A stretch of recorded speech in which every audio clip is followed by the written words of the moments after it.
Welcome back everybody to another Excel VBA tutorial. In today's video, we're going to be covering how to make API requests using VBA. So just as a little caveat though, before we kind of dig into it, I will only be covering how to do XML API requests. So if you are looking how to do JSON, I might have another video down the road that covers that.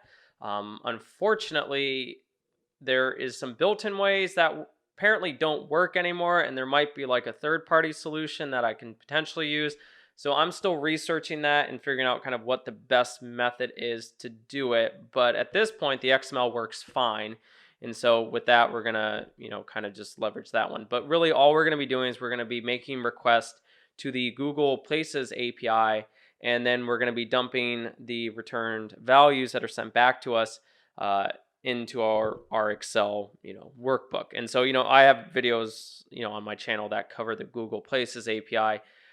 So, if you ever need to understand kind of how that works and the structure behind it, I will be putting a link to that video down below. It is in Python, but the idea is generally the same. Okay, so with that being said, what are the kind of things that we need to know before we get into this? Well, first thing we need to know is that we're going to be using a reference library that allows us to work with XML documents. And so this is a built-in reference. It's called the Microsoft XML library reference. There's different versions of it. We're going to be using the latest version. And what you need to understand about basically a document object model is that there's this hierarchy behind it, right? So at the highest level, you've kind of got the entire document itself, and I kind of put a little figure over here because I think that just helps drive home the concept. But at the top level, then you have these descendants in a sense, or the children of our kind of parent element. And so those can be things like result sets. So for example, with the Google Places API, we get things like stores, we get things like a collection of stores. So we can think of that as like a list of children that belong to a particular element. And then those basically the children can also have other children. So those are things like the attributes. So each store can have a child attribute called name or open times, things like that. So basically, it's this hierarchy that's designed to organize the information in a very systematic way. So that way, when we want to parse these documents, we can get the information very easily. We don't have to do anything super complicated when it comes to, parsing for certain characters and letters. We can simply pass through the name of the element and it will return back that value that is associated with that element. So it makes navigating these documents very, very easy. So it does come in handy. It's very similar to JSON.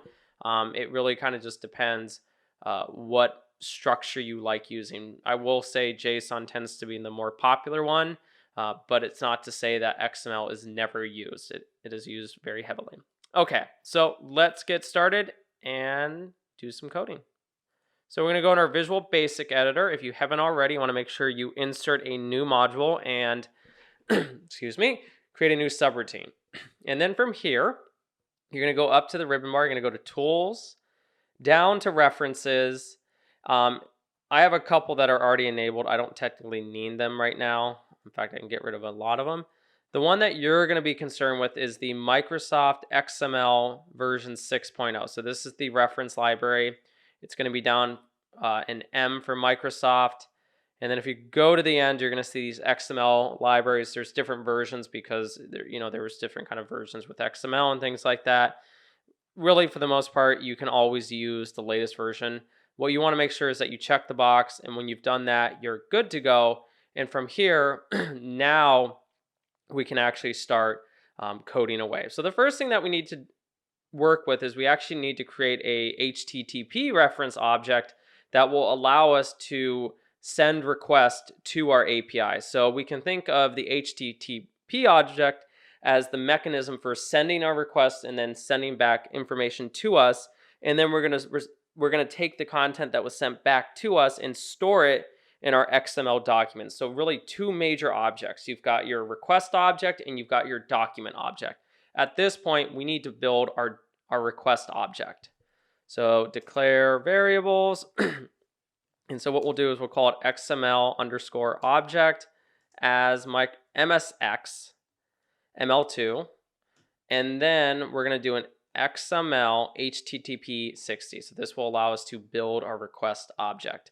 We need to create a reference to that, or really what we're doing is we're creating a new HTTP request object. So create a new request object, and we're going to say set XML object equal to a new MSX ML2, and then it's going to be an XML HTTP 60.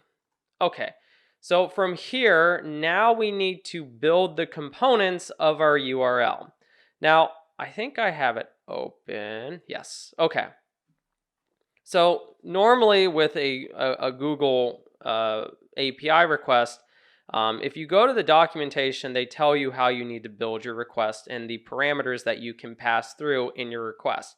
The parameters are basically helping you narrow down your search, or in some cases, making sure that the values you're sent back to you are meeting a certain criteria.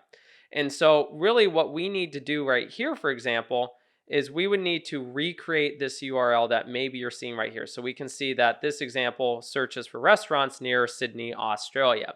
And so our goal is to recreate this URL where we're saying, hey, we're going to do a text search. We want to make sure that the content that is sent back to us is XML. And then we're going to define our parameters, where one of them is query. And then it looks like you also need your API key. So there's a second parameter called key, and you're going to set that equal to your API key. Now you might be asking, well, what are the parameters for any search? Well, it depends on the search. Not all searches are going to have the same parameters. So you can see here that for a simple text search, it's simply just a query or a word basically, or a phrase that you're going to pass through and your API key. Now with some other things, if you go down further, there's somewhere. Okay, so with a nearby search, for example, there's a location parameter, there's a rank by parameter, there's a type, and again, there's keys. If you're ever curious and want to know, well, what are the parameters for any given search, you can just go to the documentation, and usually right at the top, depends where it is. There's somewhere. Okay, here it is. So for example, for a text search, if you go here, you'll see that there are two required parameters. So that's the query, and then there's the key as well. So your API key, that's your authentication mechanism. And then you have all your optional parameters. And so really it's just kind of figuring out what type of search you need to do and then defining the parameters that you're going to be passing through in order to kind of meet that search criteria. So our goal is to basically recreate these URLs so that way it's something that the Google Places API can recognize. And so what we're going to be doing from here is we're going to first create a reference to our request object, and then we're going to define the URL components. Now, I already have most of these typed out, so instead of wasting my time just typing it, I'm just going to show you what it all looks like and then just walk through it. Alrighty. Okay, so from here, what we need to understand is, again, we're just doing a nearby search. There's really kind of two components that I think about, at least at the highest level, is one, you have your base URL. So we're going to be using the Google Places API, and then we're going to define that endpoint. Well, this is kind of just the type of search that we're doing. And then I'm specifying that I want my data to come back in an XML format. And then I make sure to close it off by a question mark. That basically sets the stage that we're now going to be passing through that the parameters of this particular search. Now, I have really 4 different parameters. One is location, one is radius, one is type, and then one is the API key. So the first thing that you probably noticed with 3 of these parameters, I have an ampersand in front of them. When you connect each one of these, you want to use an ampersand to say this parameter, and this parameter, and this parameter, and so on. So my first parameter is the location. This is the location I'm doing the search from. This is, I believe, Sydney, Australia, if I remember correctly. And then also I have a radius. So how far out am I looking at my little center that I define here? Well, this is in meters, so I'm going to be looking out 1,500 meters. And then what kind of places am I looking for? Well, that is simply a restaurant. And then I need to authenticate myself because you can't use the Google Places API without authentication. So I stored my API key on sheet 2 in cell A1. And so all this is doing is grabbing that value, converting it to a string, and then we're going to pass it through when we build our URL. You do want to make sure that you keep your API key secret. You shouldn't be sharing that, obviously, because it can be associated with things like credit cards and things along that nature. And then from here, really all I do is I just combine all the different components, but I make sure to do it in the correct order. So for example, base URL and endpoint. With the parameters, you can put them in whichever order you want, but you want to make sure that it's the parameter that you're talking about and then the value that you want associated with that parameter. So for example, I wouldn't want to put my radius value up here where I'm specifying my location value. It's going to throw off everything, and unfortunately, VBA doesn't give you back a lot of information as to what went wrong with that particular request error. So once you've done that, you've built, in a sense, your URL. And so it will look something like this. Now I would print it out, but again, because my API key is in there, I can't really do that. Well, I guess I can, but what I can do is I can just kind of do this. So I'll do this. I'll do debug print API underscore URL. And so you can see here that I've built my particular, and a good catch too, because apparently I screwed something up. I built my URL. So I'm going to run that again. So I'm specifying a nearby search. It's going to be XML. I'm specifying a location, a radius, a type, and then I would be passing through my API key. And so let me add that back in. So I'll say param API value. Unfortunately, VBA does not really offer a good way for building your URLs. In Python, we saw that you can just pass through a dictionary inside of our request object, but unfortunately with VBA, there's really not a mechanism to do that, so we do have to build it ourselves. That's kind of one of the drawbacks, unfortunately. Okay, so now that we've defined our URL, let's go and request it. So what we're going to do is open a new request using our URL. And so what we're going to do is we're going to call our XML HTTP object, and then we're going to call the open method, and then we're going to pass through some parameters. So the first one is the method. So this is it going to be a GET request? Is it going to be a POST request? Things along that nature. In our case, because we're grabbing information, we're going to be getting that information. So it's a GET request. If I was sending information, it would be a POST request. Okay, and then the next one is the B string. And so with this one, it's going to be URL, and it's going to be the URL that we built up above. So this one right here, because that is the one that we want to open up in a request. Okay, and then from here, we can send the request. And so I'm going to try to put this down a little bit. Ready? And so we're going to say XML object. So we're going to grab our XML object, and then we're going to call the send method. So this will send the request. Ideally, something comes back and it's a good thing, so we get a good status code. What I like to do is I like to print the status code. So print the status code in case something went wrong. That's kind of how I like to do it. So we do debug print. We can say the request was, and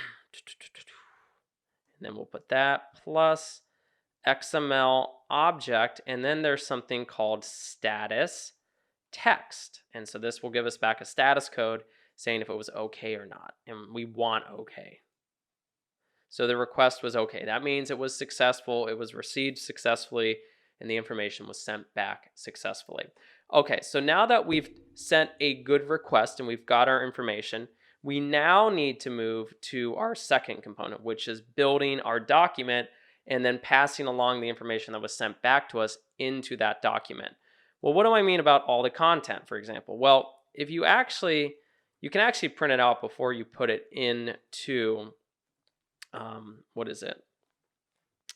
the document object. But if you look at it, one of the things that's in here is the response text. This is simply all the information that was sent back to us. And so if you look here, you can see it's all the XML information. Now it does cut off because VBA doesn't print every single line, but you can see it's just the different attributes. So really at the highest level is you have a result, and that result has attributes. So for example, a name, a vicinity, a type. If there's multiple types, that will be broken out into multiple lines. There's a geometry. There is a, different components of that. Just really interesting stuff that you can then use and then dump into your Excel workbook. So this is just printing out that response stuff, but what we're going to do is we're going to pass it through a document that will allow us to parse the information in an easier fashion. And so define the variables needed to create our XML document. And so what we're going to do is we're going to declare xdoc as msxml2, and then it's going to be a DOM document 60. And so inside that document, we can think as each one of these result objects as a node. And so if we have multiple nodes, that would be a node list. So these are nodes that kind of have similar names. So this would be like result. You can have multiple results. So we would say a collection of them is a node list, where a single element like this would represent just a single result or a single node. And so we're going to be working with both a collection of nodes and a single node. And so what I'm going to do is I'm going to call it xnodes as msxml2, and then it's xml DOM node list, and then it's going to be xnode as msxml2 ixml DOM node. And so that's a single node. It would basically be one element from this collection, if you want to think of it like that.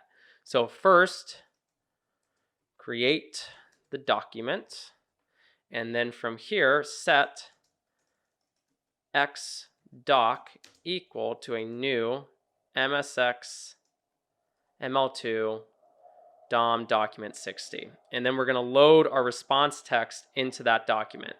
So load the response into the document. And so we're going to call our xdoc, and then we're going to say load. So we're going to call the load XML, and then it's a string. Well, in this case, we can just grab our response, or really our HTTP request object, and then we can just grab the response text attribute, because we saw that that is simply all the XML content. So really what we're doing is we're just going to pass through all that information into the actual document itself.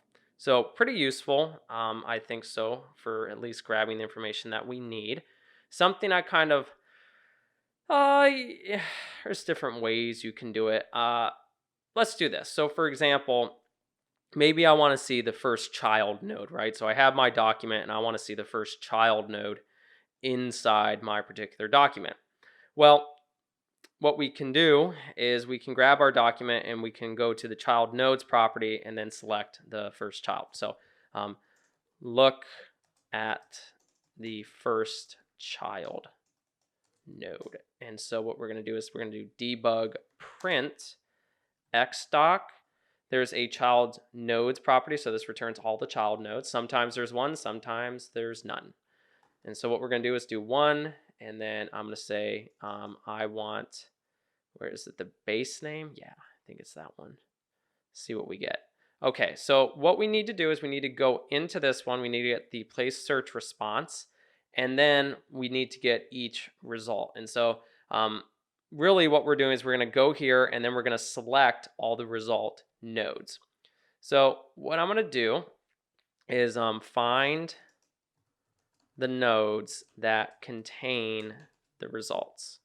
And so from here, what we'll do is we'll set xnodes equal to xdoc.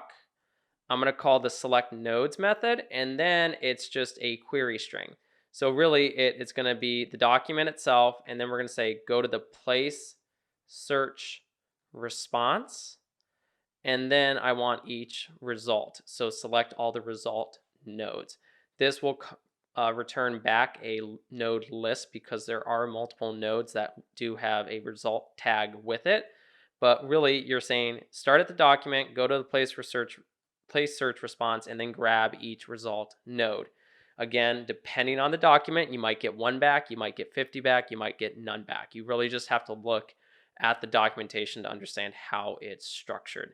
That's really the only way, in a sense, to work with it.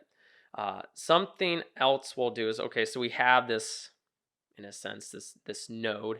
How do we kind of work with it? Well, what we can now do is we can actually start parsing the actual result set itself. Before I do that, I do want to talk about child nodes just one last time. You can get additional information besides just the base name. So, for example, maybe I want, where is it? The data type. This returns back just an enumeration. So this one doesn't actually look like it has one. I think it's the child node that's below it that has it. Or no, maybe it's not the data type. Maybe it's node type. I can't remember sometimes. Node type. Yeah, node type. Okay, yeah, so that one comes back with a 1, which is just a node element. But you can see here, there's obviously a lot of different stuff that you can potentially get. I haven't gone through all of it, and so I'm not really sure if some return errors or not, but there's just good information here where, if you wanted to see kind of what stuff is, it's there. And so you can see, like, you can do a node type, which returns an enumeration. You get a node type string, which gets you the actual name itself. I've never tried the namespace URI. No, I guess it doesn't really give anything back. That's not really useful. It's kind of how it works, right? I haven't tried parse either. True. Oh, so okay, so I think that's just saying whether it was parsed or not. What else is there? Owner document, prefix, previous specified. Nah. Where's another interesting one? Node name. That's kind of interesting. What would that give? Oh, that's just giving you the same kind of thing with base name. But really, again, the idea behind it is with each individual node, there's a treasure trove of attributes that potentially you could get if you wanted to kind of help make parsing the information in a systematic way a lot easier than if you were just doing it with like a regular expression or things like that. Because I've seen people do that with VBA parsing. They try to do regular expressions, and that's a beast on its own little part. I mean, there's a lot that you can do with that. But now that we kind of understand how to grab a node and we know how to grab a collection of nodes, let's loop through the results. So loop through the result set. And so what we're going to do is we're going to say for each X node in X node. So this is the collection of nodes. Now we're going to loop through each individual node. And then let's just do something like, I already have the information here. I'm just going to copy that. The only reason I don't like doing it is I don't like printing this little line right here. It just drives me crazy. I don't know why. I just don't like printing that one, that's all. I mean, I guess it's laziness, but call it what it is. Okay, so what is this doing? Well, first it's printing a line break, and then all we're doing is as we're looping through each individual node, we're going to select a single node within that one, because keep in mind, if you go back here, XML, right? You can see that a result has a node within it. In fact, it has multiple nodes within it. So it's got name, vicinity, and so on and so on. So we're grabbing each result, and then we're going to grab a node from inside each one of those nodes. So really all I'm doing is I'm grabbing the name, I'm grabbing the place ID, and then more importantly, I'm grabbing the text that is associated with it. Just to demonstrate what it would kind of look like if you did something different, you can actually grab the XML itself if you wanted. And so if you run this, you'll see, well, first it gives me back that everything was okay, but now I have the name and then the place ID that is in XML format.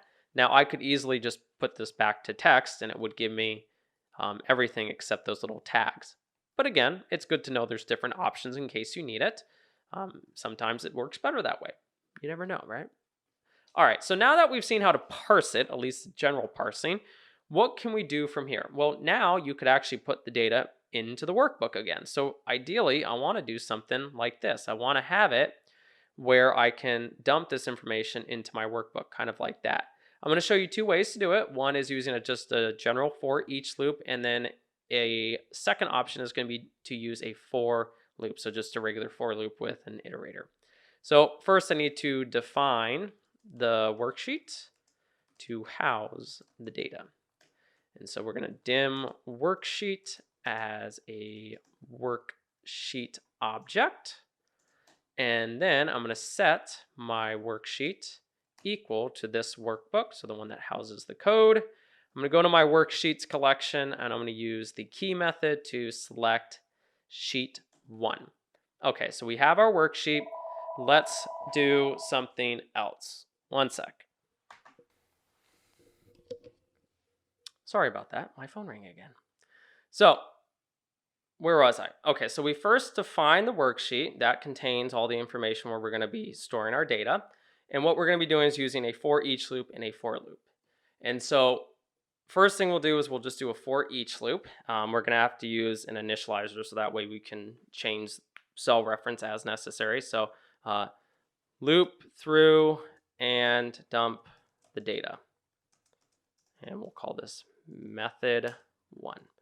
And so we'll say count, start at 1. We want to start at row 1. And we'll say for each X node in X nodes, go down, next. And then we're going to say worksheet dot cells. We're going to do count. So row 1, column 1 dot value equals basically this. And then I can grab this little guy, because that's pretty much everything we need. And instead of being in column 1, I want it in column 2. Not done yet. I need to make sure that I increment my initializer, and we'll just put that equal to 1. So that means on loop 2, it'll put it in row 2. So from here, that's doing a basic for each loop. There's another way we can do this. What we'll do is I'll copy this, and I will say this is method 2, and we'll say for I equals 0 to X nodes. We'll call the length property, and then we're going to do 1 less than that because we're starting at 0. And then we'll do next. This is pretty much identical, except for one thing. So the first thing that we're going to do is we're going to do X nodes dot item, do I, and then select single node. It's still going to be name, and it's still going to be text. So really, for the most part, it's just starting at a higher level. So instead of working with an individual node, we're now going to be kind of starting at the nodes collection, specifying the node we want to work with, and then grabbing that particular, that particular element. And so we'll say place ID. And again, in this case, I want text. So let's do this. Hopefully no errors, right? Oh. And then I want this to be I plus 1. I know I did something wrong. I'm like, uh-oh. And then this is actually, I want it in the other column, so we'll do 4 and 5. And then, but you can kind of get the feeling of how it's going to work, I guess. No, I'm just kidding. That's fine, that's fine. Why is this one doing it again? Oh, it's because I misspelt it. Telling you, it's one of those days. But this is really kind of how it's supposed to work, is it would take that information, it dumps it into your Excel workbook, and it's doing it with VBA. So with that being said, that does conclude the video. So if you have any questions about how to make an API request using VBA, please put them down in the comments below. Like I said, there's going to be a second video where we parse JSON. I'm still exploring our options as to what the best option is because there are a couple. But at least with XML, it's relatively simple. It does exist and it can be done in a pretty easy fashion. But I understand that also not all APIs offer XML. Some do only offer JSON. So in those situations, we've got to see if we can kind of work with that. But yeah, again, if you have any questions, please, as always, put them down in the comments below. And then also, if you could, please make sure to like the video. We always appreciate the support. And if you're not already, please make sure to subscribe to the channel so that way you get regular updates as we release new videos. We are going along and seeing some stuff. Did I not put that one right? Oh, that's why I put name. That's supposed to be place ID. My bad. Sorry about that. But you get the general idea. But yeah, we're doing good. We're at 1,600? Yeah, we're at 1,600 or something like that. We did really good the last couple weeks. I was surprised. We had a really good June. We got like almost 300 people, so that was awesome. Welcome, new people. Hopefully, if you're enjoying the videos, you're making suggestions for other ones. I have some other stuff coming up soon. I know some people were kind of asking about the Excel VBA with Python and things like that. I am going to start actually tackling other applications using the COM library. So we can actually control things like Visual Studios. We can control Adobe Acrobat and Adobe Audition and Illustrator and all that stuff from Python using the Win32 library. So pretty cool stuff because I actually haven't seen anyone cover that yet, at least from my experience of controlling these other applications from Python. That's kind of the cool thing about the COM library. So that's why you want to stick around. We're going to have all this cool stuff coming out. So thanks again for watching, everybody. We will see you in the next video.